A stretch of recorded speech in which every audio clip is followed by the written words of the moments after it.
adalah juga ciri khas bangunan kolonial. Jadi ada tempat untuk menutup ya atap jendela itu masih asli juga itu pemirsa.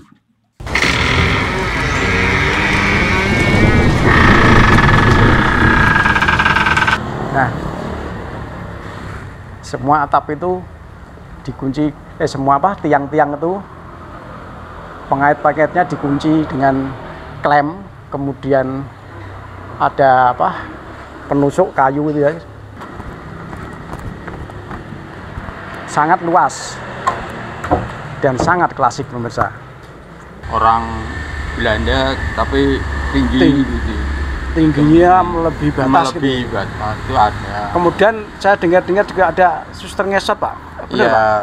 Ada suster ngesot, tapi yang sebelah selatan gereja GKJT.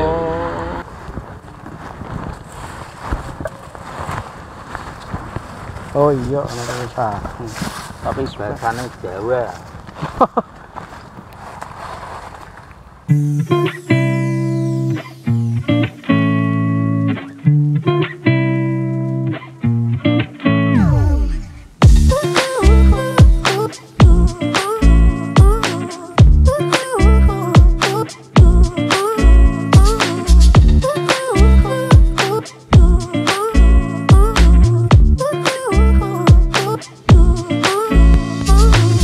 Assalamualaikum warahmatullahi wabarakatuh. Salam sejahtera, Om Swastiastu, salam kebajikan. Pemirsa, JTD hadir saat ini di sebuah stasiun kuno, Stasiun Kedung Jati. Stasiun Kedung Jati ini dulunya dibangun pada tahun 1867 dan diresmikan pada tahun 1868. Nah, pemirsa, inilah Stasiun Kedung Jati yang sudah sangat tua ini. Lokasinya terletak di Kabupaten Grobogan, Jawa Tengah. Pemirsa yang saya hormati, di lingkungan ini tentu saja banyak bangunan-bangunan kolonial yang masih berdiri dengan baik dan kokoh. Terutama adalah bangunan petugas atau pejabat kereta api zaman Belanda yang ada di depan saya.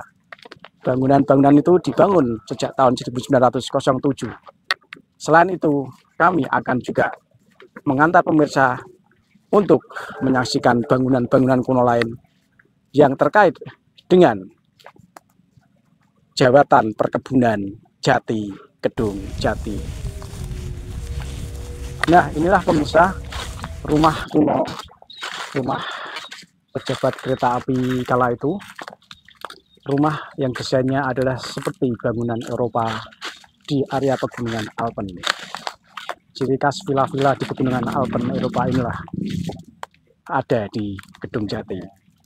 Rumah ini adalah rumah dinas pejabat kereta api kala itu yang dibangun pada tahun 1907. Ciri khas klasik masih tetap dipertahankan di sini. Dan bangunan ini usianya sudah 114 tahun yang lalu. Nah, pemirsa, inilah bangunan kuno. Ratusan tahun yang lalu sudah ada. Ciri khas bangunan Eropa yang berdiri kokoh di area Stasiun Kedung Jati. Kita lihat dari samping ini, kelihatannya tiang penyangganya ini diberikan sebuah besi seperti rel ya. Jadi rumah ini desain sepertinya tiang penyangganya ada besi yang menempel ya, besi relnya. Semuanya ada besi relnya di situ. Kemudian jendela-jendela juga ciri khas bangunan Eropa. Ini adalah samping kanan dari rumah tersebut. Dan lihat itu untuk terasnya, teras kolonial ya, teras yang luas. Kemudian ada pintu berhadap-hadapan di dalam rumah itu.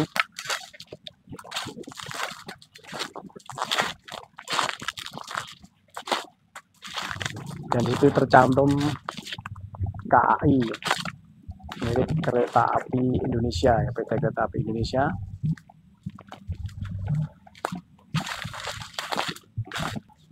Kita lihat samping kiri pemirsa. Samping kiri sama seperti yang samping kanan tadi bahwa tiang penyangga rumah ini terdapat besi-besi rel, jadi untuk memperkuat bangunan ini ya besi-besi seperti rel ya di sini sebagai penguat rumah ini. Kayu-kayunya ini masih asli zaman dulu, kayu jati. Kelihatannya rumah ini kosong, jadi bisa tertulis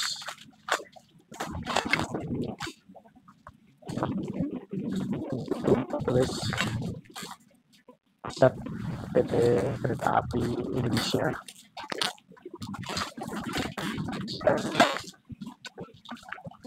Masuk ini meja untuk di terasnya. Wah, ternyata nggak bisa didorong, ternyata terkunci, nggak bisa masuk.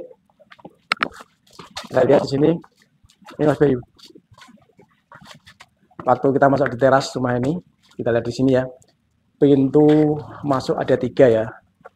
Pintu menghadap ke depan dan menghadap ke samping kanan, menghadap ke samping kiri.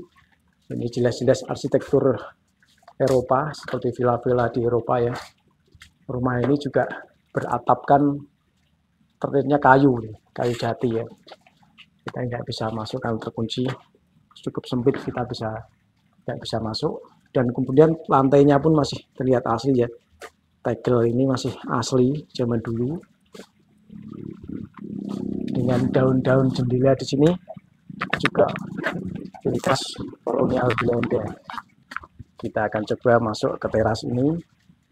Teras yang benar-benar ciri khas bangunan Eropa ya. Oke, kita masuk dulu. Nah, seperti inilah terasnya.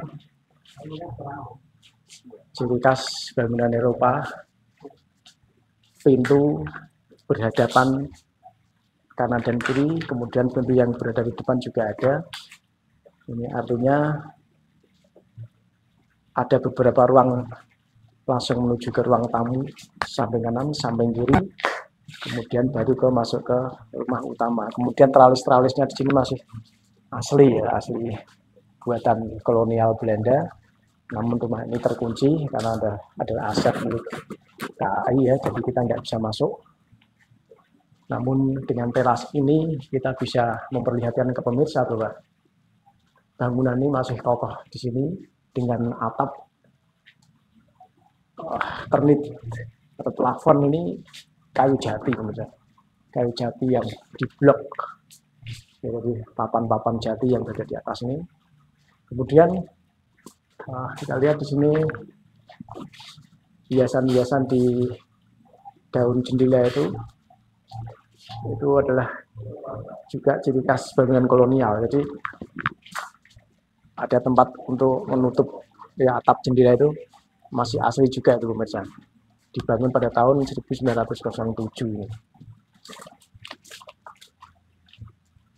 Ya, saya sebutkan tadi bahwa rumah ini mirip sekali dengan villa-villa yang ada di pegunungan Alpen Eropa, karena ciri khas atau arsitektur bangunan ini adalah arsitektur bangunan Eropa pada waktu kolonial Belanda masih berada di stasiun Kedung Jati ini. Nah pemirsa, di Kedung Jati ini menyimpan banyak sekali cita-cita tempo dulu terkait dengan kekuasaan Belanda yang berada di Indonesia. Salah satunya juga Belanda menguasai hutan jati di Kedung Jati ini.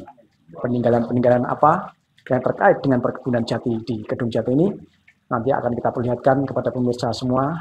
Dan di situ ada gereja, sebuah bangunan gereja yang dibangun dengan kayu jati oleh Belanda, dan di situ tidak ada unsur pakunya. Jadi bangunan itu benar-benar model lama yang tidak ada unsur paku sebagai penguat bangunan itu. Saksikan terus video kami.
Nah pemirsa, saat ini saya berada di Gereja Tua. Gereja ini dibangun pada tahun 1898. Letaknya di sebelah utara Kedung Jati, tepatnya di daerah Kaliceret. Sebelah utara di Kedung Jati terdapat sebuah bangunan gereja tua. Gereja ini dibangun tahun 1898 dan gereja ini memiliki keunikan, yaitu penyangga-penyangga gereja ini atau tiang-tiang jatinya ini tidak ada unsur pengait atau penguat paku, namun berupa dipen ya, jadi sebuah pen pengancing dari kayu-kayu. Kita lihat di sini. Nah, semua atap itu dikunci, semua tiang-tiang itu pengait-pengaitnya dikunci dengan klem, kemudian ada penusuk kayu gitu ya, jadi tidak ada unsur paku sama sekali. Kemudian dinding-dinding ini juga dari kayu jati. Dan gereja ini tentu saja sampai saat ini masih difungsikan warga sebagai tempat ibadah kaum Kristen. Dan di depan gereja ini terdapat lonceng tua pemberian kolonial Belanda yang konon informasi dari warga, lonceng ini dikirim dari Belanda pada tahun 1950-an dan masih berada di depan gereja tua ini.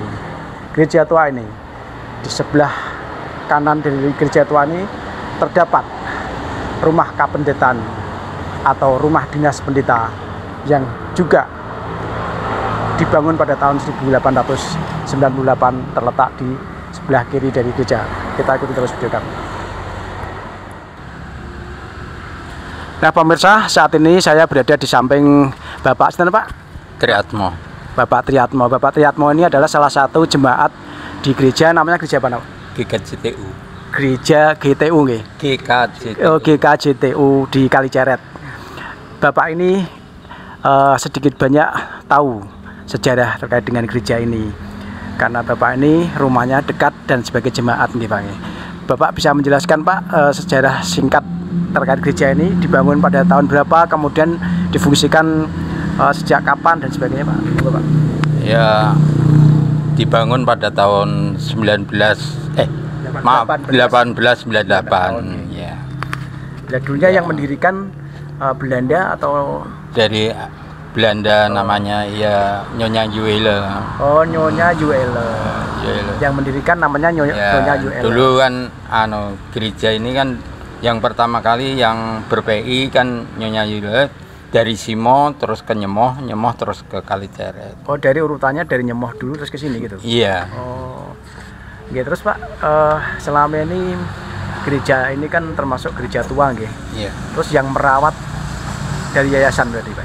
Yang merawat kita rawat sendiri, yaitu ada yang tukang merawat.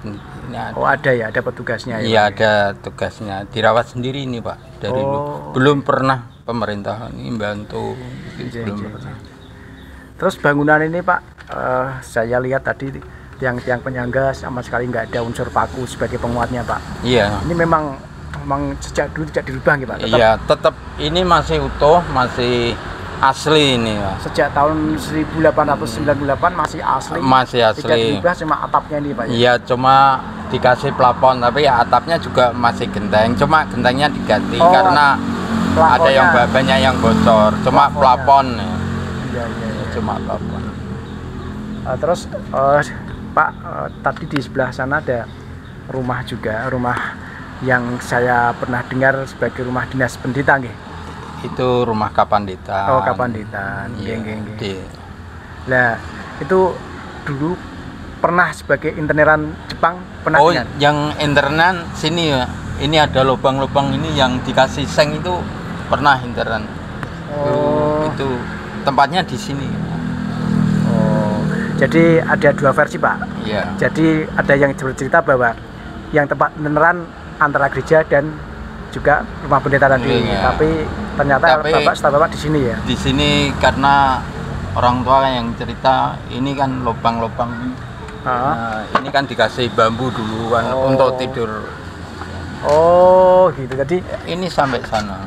oh bener. Jadi dulu dilubangi dikasih bambu untuk tidur. Ya, untuk Ada ratusan orang di sini Pak ya. ya. Terus kemudian saya juga dengar bahwa di sini juga ada kerkop Belanda Pak. Kerkop Belanda itu siapa Pak? Kerkopnya itu makamnya siapa? Makam nanti Tokoh namanya saya juga lupa, tapi sebagai bisa apa dia? Dulu sebagai apa? pendeta juga. Oh pendeta. Itu berarti pendeta yang dulu pernah, mungkin pendeta yang pertama ya. Iya. Terus saya dengar juga bahwa pendeta yang pertama kali menginjakkan kaki di sini dari Jerman ya, benar Pak? Ya Jerman. Oh dari Jerman gitu. Iya. Oh dari Jerman. Ini di sini ini termasuk wilayah mana Pak? Wilayah Desa Merisi, tapi sini Dukuhan Kaliceret, tapi kecamatannya di Tanggungerjo. Tanggungerjo, Kabupaten Grobogan. Iya, Kabupaten Grobogan. Baiklah pemirsa, ini tadi wawancara saya dengan Pak Sinten tadi Pak namanya? Triatmo. Pak Triatmo. Dan tadi Pak Triatmo sempat bercerita bahwa kerkop tersebut ternyata adalah kerkop seorang pendeta yang dulu pernah berada di gereja ini. Ikuti terus video kami akan mengantar bersama Bapak ini untuk menuju ke kerkop Belanda, seorang pendeta besar yang pernah berada di gereja ini.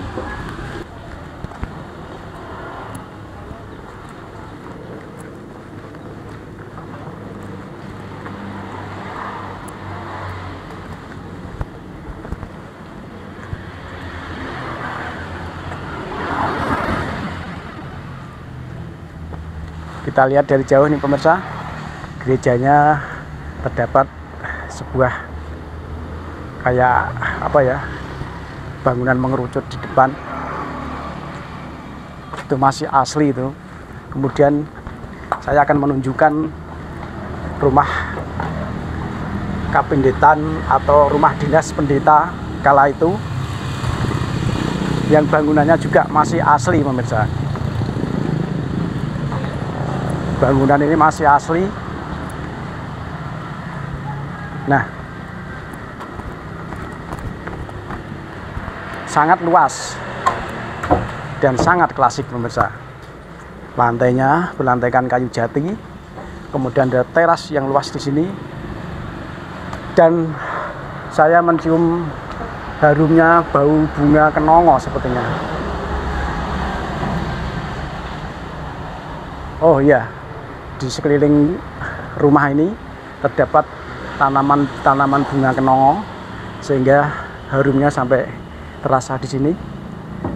Kita lihat pemirsa, rumah dinas pendeta pada zaman itu tahun 1898 pemirsa.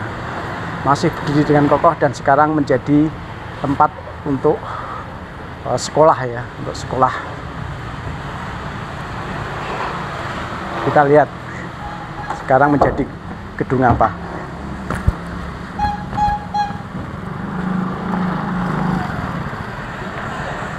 Oh ternyata menjadi tempat sekolah SD Kristen. Udah nggak kelihatan ya. Jadi menjadi SD nih, sekolah dasar Kristen Kaliceret. Jadi tempat ini sekarang difungsikan sebagai sekolah dasar Kristen Kaliceret. Nah pemirsa, ada kisah-kisah yang menarik di rumah ini. Rumah ini memiliki sejarah tempo dulu. Pada saat penjajahan Jepang pada tahun 1945, atau lebih tepatnya di bulan Juni sampai Agustus, tempat ini sempat menjadi tempat interneran, tempat penyekapan para pemuda-pemuda dan masyarakat di sekitar Kedung Jati dan Kaliceret ini. Disinilah tempat interneran Jepang pernah terjadi. Tentu saja interneran identik dengan tempat penyekapan dan penyiksaan warga pribumi oleh tentara Jepang, dan pernah beberapa pejuang dieksekusi di tempat ini. Itulah informasi yang kami dapatkan pemirsa. Namun yang terpenting sekarang kita akan memperlihatkan dan menjelaskan kepada pemirsa bahwa disinilah dulunya bangunan Belanda dan masih berdiri dengan kokoh, masih berfungsi dengan baik. Nah, Bapak ini akan sedikit bercerita nih, bahwa rumah ini kan rumah tua ya. Jadi barangkali Bapak ada cerita kisah-kisah mistis di sini, Pak. Bapak kan warga sini asli, Pak. Ada nggak, Pak? Kalau mistis ada. Saya merasakan agak beda nih getarannya di sini, Pak, dibandingkan yang lain tadi, Pak. Ini ada kayak orang, ya kalau yang pernah yang melihat itu kayak anjing yang besar. Tidak sewajarnya anjing. Seperti besar. Anjing besar gitu ya. Terus orang Belanda tapi tinggi. Gitu. Tingginya lebih batas gitu. Lebih batas itu ada. Kemudian saya dengar-dengar juga ada suster ngesot, Pak. Benar, Iya, Pak? ada suster ngesot, tapi yang sebelah selatan gereja GKJT. Kayak film-filmnya ya. Ya. Itu Tapi di antara penampakan itu Bapak pernah lihat sendiri nggak, Pak? Ada yang tidak pernah? tahu kalau suster ngesot itu kan biasanya baunya dulu. Oh, baunya dulu seperti apa Iya, baunya, Pak? seperti kalau orang dulu bilang dokorem tuh kalau kayak sopel anu itu loh, Oh, yang buat ngepel. pengharum pel itu. Iya, itu Oh. kayak Iya. Ya, itu kalau sudah habis maghrib kalau kan ada bau itu berarti lewat. Kalau orang sini bilang Udah hafal ya? wah lewat. udah hafal gitu. Iya. Tapi nggak pernah mengganggu, Pak. Nggak pernah ganggu. Cuma bau-bauan, Iya. penampakan juga nggak sering-sering gitu Iya, ya. nggak sering. Tapi kalau biasanya orang asing juga sering ditampain. Oh, kalau orang pendatang gitu nampak. Ya, kadang. katanya, Pak. Kalau di sini di tempat ini Gitu. Ya, tentu saja hal yang wajar, pemirsa. Tempat-tempat kuno, tempat-tempat zaman dulu kadang ada penampakan makhluk gaib. Karena memang jin itu selalu senang berada di tempat-tempat kuno yang ada kisah-kisahnya zaman dulu. Sehingga seperti kata Bapak tadi, ada penampakan seperti anjing raksasa, seperti orang Belanda yang tinggi besar, kemudian suster ngesot. Itulah tadi pemirsa serba-serbi di sekitar gereja Kalijaret, Grobogan, Jawa Tengah.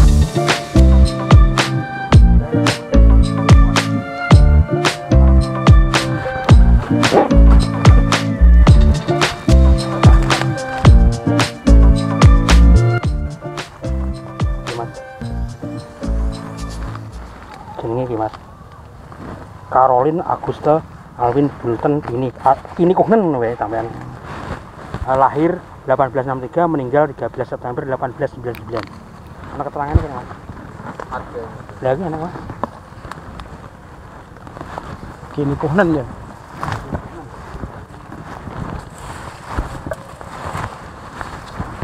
Oh iya, anak desa. Tapi bahasanya Jawa. Kuhnen. Nggih. Ini. Ini Oh, gini. Kuhnen. Kuhnen. istri pertama, pendeta pertama, Mas.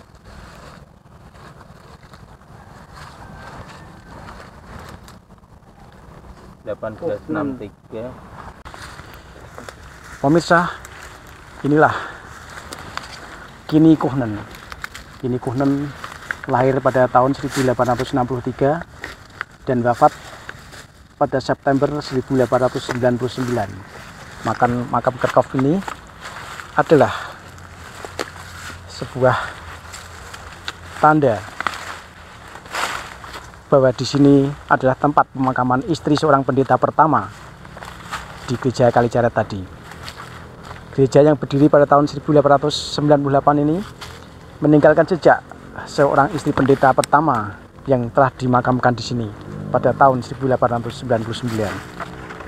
Pemirsa, Kerkhof ini sudah ratusan tahun yang lalu dan kondisinya seperti ini. Namun kisah-kisah yang sudah terjadi di gereja itu tentu saja sangat panjang. Kemudian pemirsa, di sebelah dari Kerkhof Kini Kuhnen ini terdapat juga satu kerkhof lagi. Saya akan coba mendekat dan mengecek ya siapa nama kerkop yang berada di sebelah kanan daripada Kini Kuhnen ini. Kalau Kini Kuhnen jelas beliau adalah istri pendeta pertama seorang warga Jerman. Kemudian yang wafat pada tahun 1899, dan saya akan mengajak untuk kerkop yang satu, pemirsa. Kerkop ini dipagari besi yang kuat, pemirsa.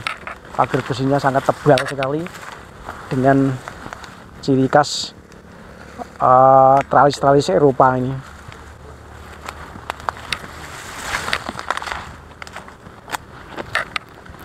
Kalau di sini juga ada kayaknya, tapi nggak ada tulisannya.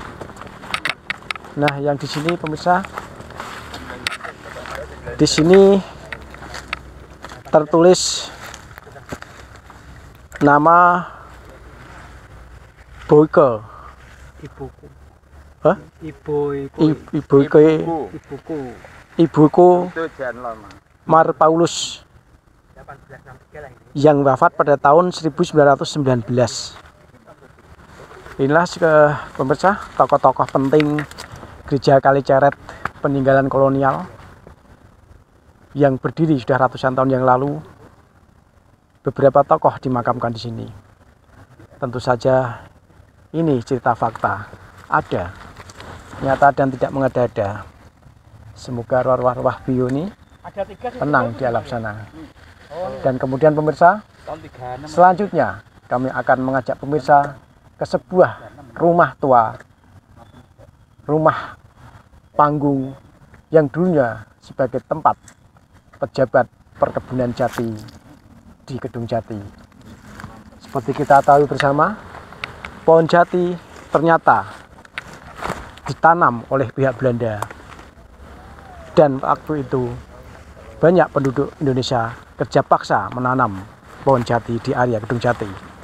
Sisa-sisa bangunan tua meninggalkan kenangan lalu, sebuah rumah dinas kepala kehutanan kebun jati di Kedung Jati, Gerobokan.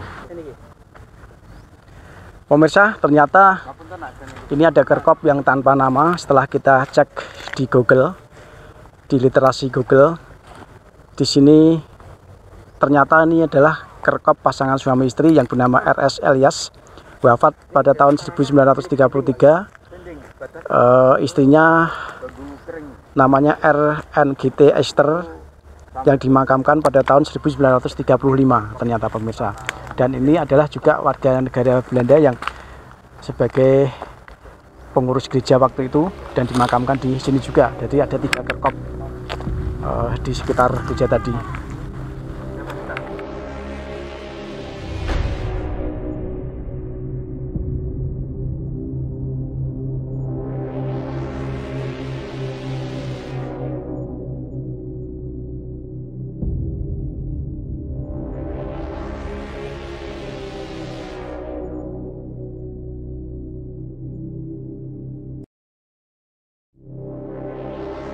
Pemirsa, saat ini sudah menjelang malam, yaitu pukul 18.31 malam.